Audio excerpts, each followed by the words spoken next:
How well do we include all students in our district, and where might we be missing the mark? I think very well. Having taught for 30 plus years, I think the opportunities we give kids include everyone. I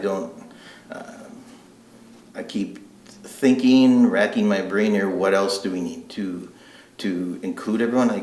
We offer programs, we have newcomers programs, we have special ed programs, we have gifted talented programs, we have athletic opportunities, we have music opportunities, we have fine arts opportunities. I think if you really want to be involved, there are opportunities for you to be able. So I think we do a really fine job. I'm not sure. Maybe that's where the collaboration piece comes in, saying, help us. Where are we missing? What are we missing? If we're missing anything, how else can we improve? Go from there. I'd have to do some research. We'll have to research and see where, if we are missing the mark, or what else we need to do to be inclusive. Faribault Public Schools have a lot of different kinds of families and students that they need to look and understand and meet the needs of. And I think the district and the schools and the teachers have been working tirelessly to develop programs to meet the needs of our changing student population. There are programs for our students who are new to our community, new to our country, new to the English language, and students seem to be thriving in those areas. Again, I think a lot about the families who have opted out of the district, and I'd like to have a better understanding of the reasons why they've opted out of Faribault Public Schools. These families have decided that the public schools are not best suited to meet the needs of their children, and they've made a decision that they feel is best for their family, that another school or another district can provide those needs. Those students might be the group of students we need to think about in terms of not being included. What were their needs, or what are their needs that don't seem to be being met through the public schools? We know where the obvious places are that we need to make sure we don't miss the mark in terms of new populations to our school who have needs we can see right away. For example, learning English. But I think there might be some less apparent needs of students in our school where we're missing the mark. And frankly, we can't miss the mark. That's not even an acceptable standard for a school community. We have to be able to address the needs and the appropriate educational paths for all kids at our schools. As far as how well we include the students in our school district, that's a real problem area. And it's kind of two-sided.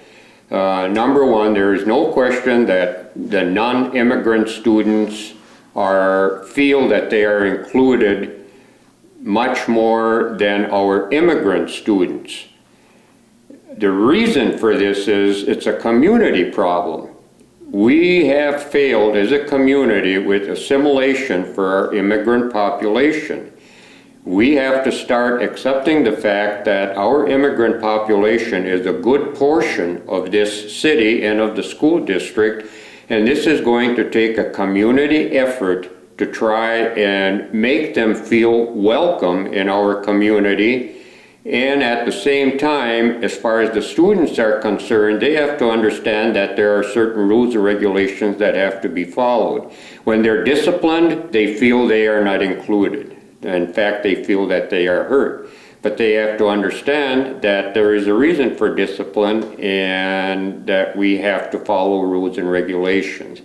I think once this is accepted by the students, they will feel included, and probably a lot of their resentment is going to go by the wayside. I think we're doing very strong to include all districts of any race, color, creed. One thing is that, which was my idea years ago, it didn't go a few years ago, but now the Newcomers Academy for any immigrants that do not have any English language in their system, that they bring you in, you get from 12 to 18 months of concentrated English, which actually saves the district money. So I really strongly believe in that, and we will continue that as long as we get immigrants into our district. We're missing the mark on our math and reading scores. I know there's a couple of board members say that tests are not everything, but it is rated out there when individuals and businesses wish to relocate into Faribault, that they look at test scores. And we're below that. We've always been, as long as I've been on the board, we've always been below the state average. Again, we have to do something, and we have to commit resources to that. But again, we have a limited budget, but we have to think outside the box to achieve it. I have been a longtime promoter and supporter of diverse young people. I think our schools do a fabulous job with educating those young people. Nonetheless, I think there are great concerns that exist because of interracial and intercultural problems between students. And I think we need a staff that knows how to bring those cultures, those differences, and those commonalities together. I also believe that although diverse students need to have attention, all students deserve the kind of programming that promotes their interest and their passions.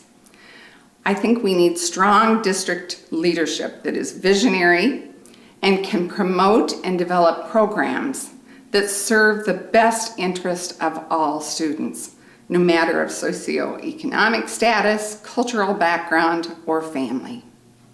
I think all staff need to have expertise in building relationships with young people. We can't figure out how to move kids forward along their interests and passions unless they know that the staff with whom they work really care and want them to succeed. This has nothing to do with cultural or racial diversity. All kids deserve a high-quality education with people who care and promote their well-being. I think pretty well, and the reason I say that is because I don't hear a lot of where we're not doing well in terms of inclusivity. And that, runs a gamut of male, female, cultural, free and reduced lunch, it just runs a gamut. And I don't hear a lot being on the school board, and typically if there's a major problem, we get alerted about it. And so I think we do a pretty good job. I know we work with other organizations throughout the district, and once again, we can probably work a bit better there. But I think we do a pretty darn good job. I know a couple weeks ago, Todd Sesker and myself did an hour-and-a-half tour of the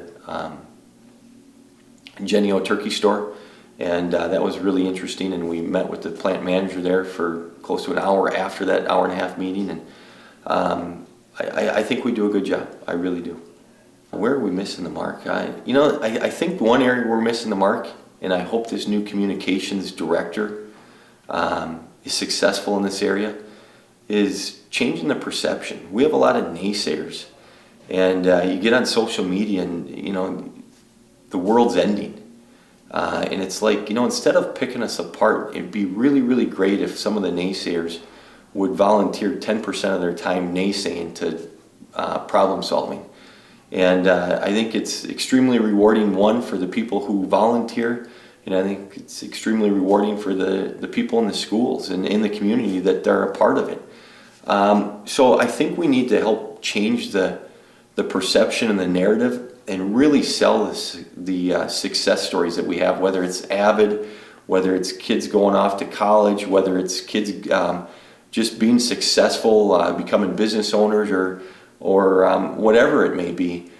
Successful sports teams, great theater productions. You look at the job that Samuel Temple's doing, and here this young man, he's a senior, and he's got his own show / play / story that he's telling with a young man from Northfield, and it's an unbelievable success story. And October 5th, we have a great program coming to the Faribault High School where alumni have reached out and said, how about if we come in and help talk to, mentor students at the high school? And so these are great stories, great opportunities that I think we need to do a better job of sharing, and I'm excited to see it and hear it. So.